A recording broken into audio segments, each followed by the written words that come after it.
Rockford could serve as the model for supporting survivors of domestic violence across the state, but that depends on a local lawmaker's bill earning the governor's signature. WIFR's Nathaniel Langley walks us through the Family Justice Centers Act.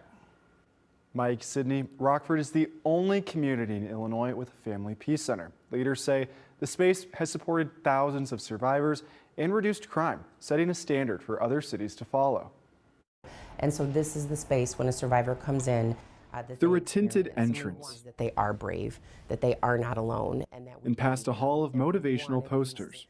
But you'll see on this board those wins. And every Jennifer Cachapalia starts every visit inside Rockford's Family Peace Center at the win board. And so when I tell you that this is this community's Family Justice Center, this is what I mean.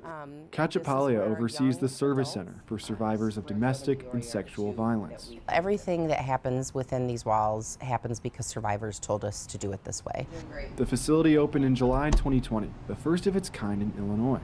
It's exceptionally daunting to work with dozens and dozens of agencies. The first time that they are here, where we will help them fill out their order of protection, sit with them. The executive director says the center supported nearly 3,000 survivors of abuse. And that they are moving through it and past it to healing is a gift. And on the win board, but what I want to point out too, staff hopes for a gift from the Illinois General Assembly. House Bill 4949 is the creation of the Illinois Family Justice Center. State Representative Maurice West sees Rockford as a blueprint for preventing domestic violence. That the programs and the resources and the impact that we're seeing in the Rockford area could be the programs and the resources and the impact we see throughout the state. The bill sets guidelines and requirements for centers to operate, protect survivors, and collaborate with law enforcement and community agencies.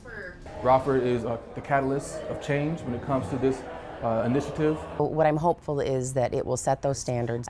Cachapalia says it takes one door to reopen the world for survivors. We here at the center cherish and are honored, exceptionally honored to have the opportunity to walk with survivors through their journeys.